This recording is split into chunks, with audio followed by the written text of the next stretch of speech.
তাহলে যারা আজকে মাজার ভাঙছে তারা ইসলামের শত্রু। খুব সোজা কথা, কারণ ইসলাম তো এটা সমর্থন করে। রাষ্ট্রে কোনো ধর্ম থাকে না, ধর্ম থাকে মানুষের। রাষ্ট্র কি নামাজ পালন করতে পারে? তো তাহলে রাষ্ট্র ধর্ম কী হবে?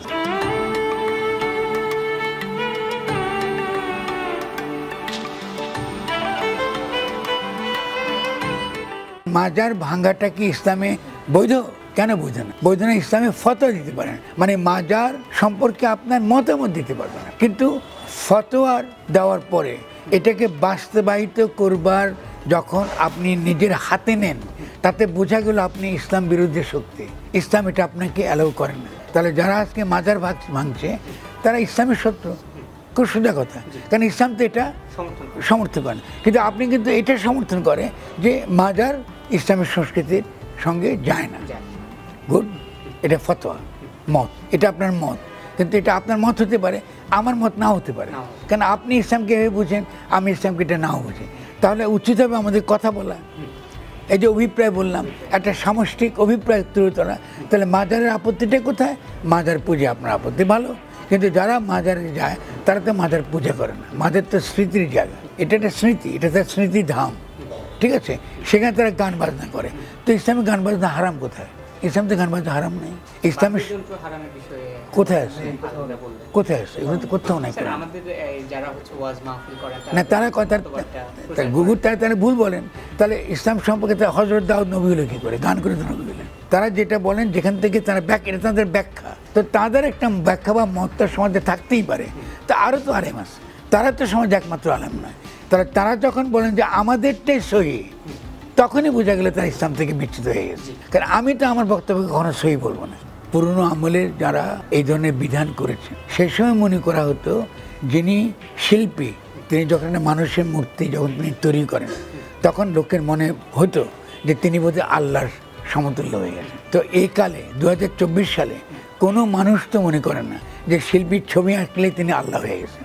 ফলে এই কালে তো আপনার ভাস্কর্যকে আপনার কী বলে নিষিদ্ধ করার কোনো যুক্তি নেই। একটা সময় সেটা ছিল, একটা সময় তো এটা করেছেন, ঠিক আছে, হ্যাঁ করেছেন, ভালো করেছেন, খারাপ কিছু করেন নাই। কারণ তখন ভাস্কর্যের নামে অনেক লোক মূর্তি পূজা শুরু করছে, ঠিক আছে না?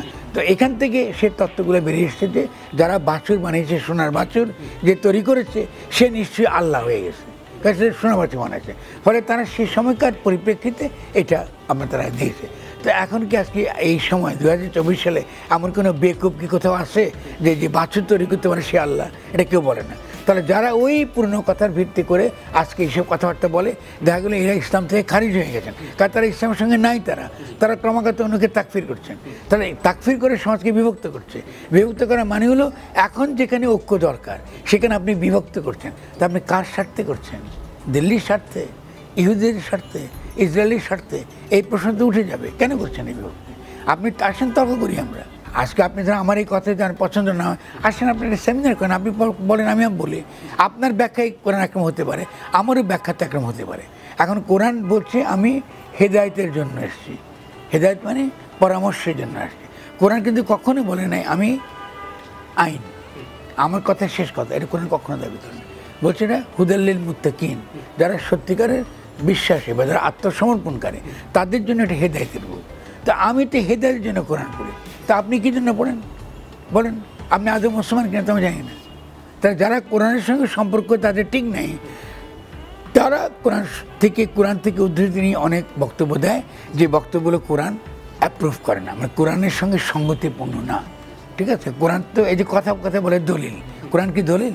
এটা তো দলিল না যে উপর থেকে আল্লাহ লেখা এই দলিল আপনাকে পাঠাবে। এটা এসছে ওহী হিসেবে। ফলে ওহির যে গুরুত্ব, ওহির যে তাৎপর্য, ওহির যে দর্শন, ওটা আপনি আলোচনা করেন, অসুবিধা নাই কোনো। আপনাকে তো আল্লাহ খালি কোরআন সব দেয় না, আপনাদের বুদ্ধি দিয়েছে, আপনাকে বিবেক দিয়েছে, আপনাকে যুক্তি দিয়েছে। তো বুদ্ধি, বিবেক, যুক্তি কিছুই ব্যবহার করছেন না, দলিল দলিল দলিল করছেন। তাহলে আপনি তো বুঝাই ইসলাম থেকে খারিজ হয়ে গেছেন। আপনি কোরআনকে ছোট করছেন। কোরআন তো জাস্ট দলিল না, এটা আল্লাহর ওহী, আল্লাহ থেকে আসছে। আল্লাহ থেকে আসা মানে হলো আপনাকে তেমন করে তৈরি করেছে যাতে এই দলিল, এই আল্লাহর ওহী বোঝার একটা ক্ষমতা দিয়েই আপনাকে দুনিয়া পাঠিয়েছে। সেই ক্ষমতাটা কি? আপনার বিচার বুদ্ধি, আপনার প্রজ্ঞা, আপনার জ্ঞান। তো আপনার জ্ঞান ট্যান বুদ্ধি বাদ দিয়ে আপনি খালি দলিল করতেছেন। তাহলে তো আপনি কি দলিল পূজা করতেছেন? আপনি কি মূর্তি পূজা করতেছেন? তো দলিল কি পূজা করতে বলছে?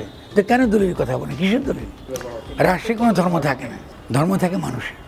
রাষ্ট্রকে নামাজ পড়ান পড়তে পারে, সুতরাং রাষ্ট্রধর্ম কি হবে? তাকে যিনি এই কথাগুলো তুলেছেন তিনি তো আমাকে যুক্তি দিবেন। আর রাষ্ট্র যখন তারা বলেন এটা তো খ্রিস্টীয় রাষ্ট্র, আধুনিক রাষ্ট্র মানে খ্রিস্টান রাষ্ট্র, তো খ্রিস্টান রাষ্ট্রের প্রতি আমরা এত আকর্ষণ কেন? আমি যদি আমাকে বলেন যে কোরআনের জায়গা থেকে আধুনিক রাষ্ট্রের সমালোচনা করব, তো ইসলামে তো সমাজ আছে, রাষ্ট্র তো নাই। এটা যদিও খ্রিস্টান কনসেপশন, মডার্ন স্টেটে যদিও খ্রিস্টান ট্রেডিশন থেকে উঠে এসছে। তাহলে আপনি যদি সত্যিকারের মুমিন হন, তাহলে আপনাদের প্রথম কথাই হবে আমরা যদিও খ্রিস্টান লিজেসি মানি না। তো আপনি তো যদিও খ্রিস্টান লিজেসির কথা বলতেছেন রাষ্ট্রের কথা বলে। এখন শরিখানার সামনে আপনি যদি লেখেন এটা ইসলামের শরিখানা, এটাকে বৈধ হবে? ঠিক আছে, ঠিক তেমনি যদিও খ্রিস্টান যে রাষ্ট্র যেটা দেখতেছি আমরা আধুনিক রাষ্ট্রে গড়ে উঠেছে, তো তার সামনে যদি আপনি ইসলামী রাষ্ট্র জুড়ে দেন, এটা কি ইসলামী হবে? তো এই অযৌক্তিক কথা বলতে কোনো লাভ হবে না। আপনি বলেন যে ইসলামে সমাজ আছে, তো ইসলামের সমাজটা কেমন হবে? আপনি তো বলেছেন সাম্য, মানবিক মর্যাদা, আর কি বলেছেন? এই তো ইসলাম এসে গেল। আর কি ইসলাম চান? এর চেয়ে বড় ইসলাম কী হতে পারে? ইসলামী তো প্রথম সাম্যের কথা এনেছে, ইসলামী তো মানবিক মর্যাদার কথা এনেছে, ইসলামী তো সুবিচারের কথা এনেছে, জাস্টিসের কথা এনেছে। এত সুন্দর ঘোষণা থাকতে বলে চাইতেছে বলে রাষ্ট্র ধর্ম ইসলাম, কেন চাইবেন আপনি? এটা তো অর্থহীন, তো এটা তো কোনো অর্থ নেই। আপনি এটা করতে চাচ্ছেন যেহেতু এই রাষ্ট্রকে, এই সমাজকে আপনি বিভক্ত করতে চাইছেন, সমাজে এমন কিছু বিভক্ত আনতে চাচ্ছেন যে বিভক্তিটা আমাদের জন্য ভালো না। তাহলে এই বিভক্তিতে কারা উপকৃত হয়? দিল্লি উপকৃত হয়। এই বিভক্তিতে কারা উপকৃত হয়? এটা উপকৃত হয় কি? ফ্যাসিজম করে ওয়াশিংটন উপকৃত হয়, আর কারা? ইসরায়েলে উপকৃত হয়। তা আপনি তাদের উপকার করছেন কেন? ৭১ আমাদেরকে পাকিস্তানিরা কি বললো? এরা কেউ মুসলমান না। কখনোই তথাকথিত ইসলাম নিয়ে যারা কথাবার্তা বলে তারা কোনোদিনও বাঙালিকে মুসলমান আকারে স্বীকৃতি দেয়নি। সে সৌদি আরব বলেন, সে ইরান বলেন, সে তুরান বলেন, এরা কেউই কিন্তু আমাদেরকে স্বীকৃতি দেয় না। ফলে ৭১ আমাদের আত্মপরিচয় এবং ৭১ আমাদের উদয়ের রাজনৈতিক জনগোষ্ঠী হিসেবে উদয়ের এটা চিহ্ন, এটা নেগোসিয়েবল না। ওকে, এটা খুব ভালো করে বোঝার চেষ্টা করেন, এটা নেগোসিয়েবল না। ফলে এই ৭১কে যখন আপনি অস্বীকার করে আপনি যখন এই যে এখন তর্ক করছেন যে জাতীয় সঙ্গীত বাদ দেবেন আপনি, এটা কিন্তু ৭১কে অস্বীকার করে। ৭১কে অস্বীকার করে কিন্তু জনগোষ্ঠী হিসেবে আমাদের কোনো অস্তিত্ব থাকে না। আমরা আরব না নাকি? আমরা তো আরব না, আমরা শুধুমাত্র মুসলমান না, আমরা একই সঙ্গে আমাদের বাঙালি। এবং এই বাংলাদেশে ইসলামের একটা নিজস্ব ইতিহাস আছে, এটা আরবদের ইতিহাস না। ফলে বাঙালির ইসলামের ইতিহাসের আলাদা রূপ আছে। এটাকে কি ছিল কেমন? সুলতানরা যখন এসেছিল যাদের হাতে বাংলা ভাষা গড়ে উঠেছে, ফলে সুলতানদের যে বাংলা, সেই বাংলাই বাংলা ভাষা গড়ে উঠেছে, সেই বাংলায় আমাদের যে এখনকার যে বর্ণ এরা সব গড়ে উঠেছে। এটা তো সব তো ওরাই করেছে, আরবরা তো করে নেই।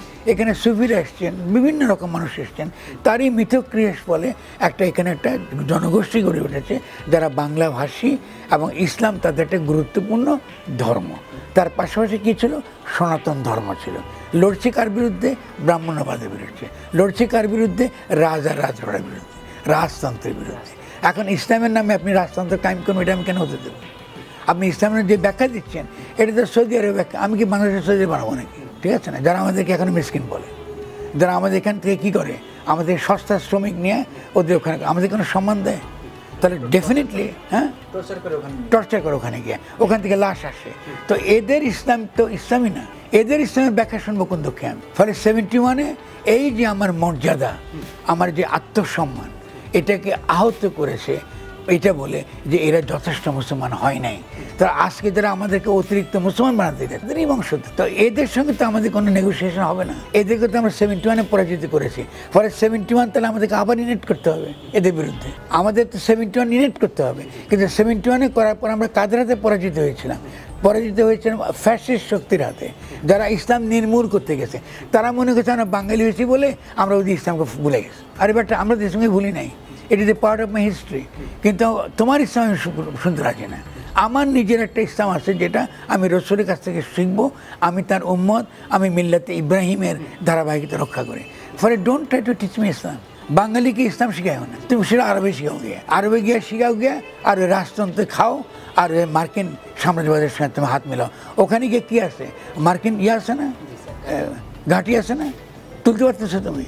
তো ওখানে যে তুমি যে কাবাতে তুমি আজকে তাওয়াফ করতে যাও, তোমাকে আল্লাহ গ্রহণ করবে যে তুমি সেই ভূখণ্ডকে তুলে দিচ্ছ মার্কিন যুক্তরাষ্ট্রের হাতে, ইহুদিদের হাতে?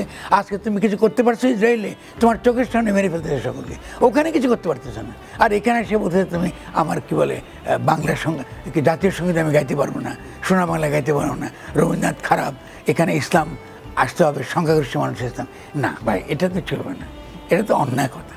আসলে কথা বলি আমরা, আর কথা বলি তুমি কোন ইসলাম তুমি চাও, তুমি কার স্বার্থ রক্ষা করো, এগুলো আমরা বলি। বলার পরে তো আমরা তো কথা বলতে আগ্রহী, আমরা তো কখনোই বলি নাই। আমার কোনো কথার মধ্যে কি ইসলাম বিরোধী কথা পেয়েছেন আপনি? আমি তো ready to talk with you. আপনি আসলে কোরআন পড়ছেন, কিন্তু আমাদের পরীক্ষা নিতে চাই। আমরা তো বাঙালি, তো আমরা পরীক্ষা নিব না তুমি আসলে মুসলমান কেন? তুমি তো গায়ে জোরে বলে তুমি মুসলমান হবে না, যে আমি খতনা করেছি আমি মুসলমান হয়ে গেছি। নো, আমাকে জানতে হবে তুমি তোমার চিন্তা চেতনার দিক থেকে আসলে মমিন কিনা, তুমি আত্মসমর্পণকারী কিনা। ইসলামী বিশ্বাস বলে কোনো শব্দ নেই, এটা খ্রিস্টান শব্দ। বিশ্বাস বলে কিছু নাই, আত্মসমর্পণ। তো তুমি কিসের বিশ্বাসের কথা বলো? তোমার বিশ্বাসের কথা বলো। আমি তো আত্মসমর্পণকারী, আমি তো তার কাছে হাত তুলে বসে আছি, তুমি তো হাত তোলো নেই। তুমি এখনই গিয়ে মাথা ভাঙতেছো, তোমাকে মাথা ভাঙতে অনুমতি দিয়েছে কে? তুমি ফতোয়া দিতে পারো। আমিও মাজারের বহু সমালোচনা আছে মাজার সম্পর্কে, আছে না? আমার থাকতে পারে, অনেক আচার আচরণ পছন্দ করি না, হরি না আমি, তো আসো না ওগুলো ঠিক করে। তুমি গিয়ে মাদারকে ভাঙতে বলছে কে? তোমার কে অনুমতি দিতে মাদা ভাঙতে? এটা তো ইসলাম এলাও করেন না। তারা বোঝা গেলে তুমি আসলে ইসলামের লোক না, তুমি এখানে ইসলাম ধ্বংস করার জন্য আসো। আপনি যখন বাজারে যান তখন আপনি কী করবেন? পকেটে কিনেন, আপনি কি পকেটে কোনো শেপ নেন? তাহলে আপনার একটা ইহলৌকিক জীবন আছে, সেকুলার মানে ইহলৌকিকতা। তাহলে ইসলাম তো ইহলৌকিকতাকে নিষিদ্ধ করেন। ইসলাম তো কখনো বলে না সেকুলার বনাম নন সেকুলার বলে একটা জীবনে একদম দুই বিভাগ আছে। কোরআন বলছে আমি হিদায়াতের জন্য এসেছি। ফলে আপনার ব্যাখ্যাটা সঠিক ব্যাখ্যা কিনা এটা তো যুক্তি তর্কের দ্বারাই ঠিক হবে। এটা তো আমি আগেই ব্যাখ্যা করলাম। কেন ইসলাম তো যুক্তি তর্ককে সেটা মানে, ও তো বলে না যুক্তি তর্ক লাগবে না। যুক্তি তর্ককে যদি না মানতো তাহলে আল্লাহ আমাদেরকে গরু আকারে পাঠাতো দুনিয়াতে, পাঠাতো কিনা? আপনি গরুর মতন থাকতেন, ঘাস খাইতেন চিরজীবন, ধর্মের দরকার পড়ো না। ধর্ম কার? ধর্ম মানুষ করে। তা মানুষ বলতে কী বোঝায়? যার যুক্তি আছে, বুদ্ধি আছে, চিন্তা আছে, কল্পনা আছে, বৃত্তি আছে। তা মানুষের ফিতরাত, ইসলাম কী বলে? ফিতরাত, তার কিছু গুণাবলী আছে, যে গুণাবলীর কারণে সে আল্লাহর খলিফা। তা আপনি তার গুণাবলী বিকাশের কোনো খবর নাই, আপনি খালি দলিল দলিল করতেছেন। আর আপনার একটা ব্যাখ্যা চাপিয়ে দিচ্ছেন, আপনার একটা মত থাকতেই পারে, থাকতে পারে না?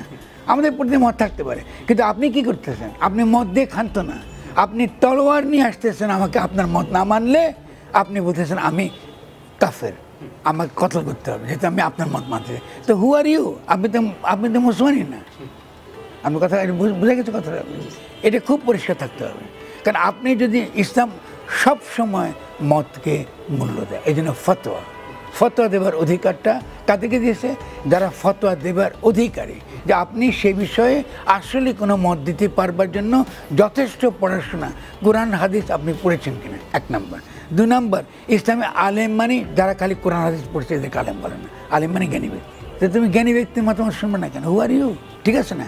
ফলে যারা বাংলাদেশকে আবারও 71-এর যে যুদ্ধ আমরা জিতেছি সেই যুদ্ধটা আবার ফিরিয়ে আনতে চান, তাদেরকে আমি বিনয়ের সঙ্গে বলবো এটা করবেন না। আমরা এই খেলা বুঝতে পারি, 71-এ এই খেলাটা ভারতও খেলেছে আমাদের সঙ্গে, পাকিস্তানও খেলেছে আমাদের সঙ্গে।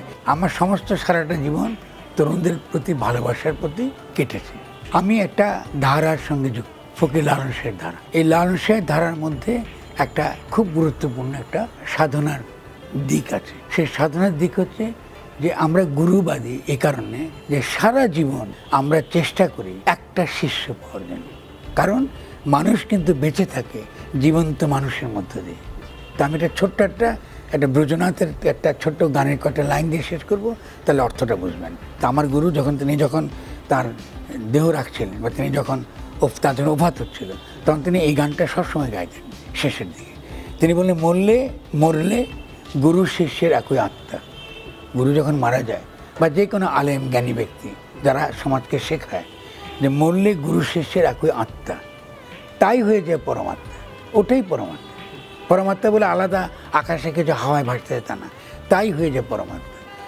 তোমার আমার একই কর্তা, মানে আপনার মধ্যে যে আমি, আমার মধ্যে একই আমি। তোমার আমার একই কর্তা, তুমি আমায় পারে লবে। আজকে তরুণ নেই, আমাদেরকে পার করে নিয়ে যেতে। বুঝা গেল? তাহলে এই গুরুবারটা যেটা নদিয়াতে গড়ে উঠেছে, এটা লালন পন্থা বলে কোনো পন্থা নাই। ফলে যাদের কাছে জ্ঞান শেখেন, সেই গুরু বা জ্ঞানের যে ধারাবাহিকতা, এই জ্ঞানের ধারাবাহিকতাকে জীবন্ত রাখাটা গুরুত্বপূর্ণ কাজ। ফলে আজকে আপনি আমার কাছে এসছেন, আমি তো লিখতেছি, আমার বই পড়তে পারতেন। আপনি এসে আমার কাছে শুনছেন, আমি আপনার চেহারা দেখছি, আপনি ঘাড় নাড়ছেন, ঠিক আছে না? আমরা দুজন দুটো আলাদা সত্তা। আমি যখন ঘাড় নাড়ি তখন কিন্তু আবার এক হয়ে যাই। আমরা তিনজন ভিন্ন, খণ্ড খণ্ড হয়ে আছে না, কিন্তু যখন আমরা ঘাড় নাড়ি আমরা আবার এক হয়ে যাচ্ছি। এই জন্য তোমার আমার একই কর্তা, তুমি আমায় পারে যাবে। তো তরুণদের আমি বলবো যে তরুণরাই আমাকে পারে নিয়ে যাবে। ওকে, ওরাই আমাকে পারবে, আর কেউ নাই। ওরা যদি আমাকে ধরে রাখে, ওরা যদি মনে করে ফরাদ ভাই তার জীবনে কিচ্ছু অবদান রেখেছে এবং তারা মনে স্মৃতিতে মনে রাখে এবং আমার কথা শুনে আমি দু একটা যদি কথা বলে থাকি, এটা যদি তাদের আগামী দিনে বিকাশের পথে কোনো পাতে হয়ে থাকে, আমি ধন্য হয়ে যাব।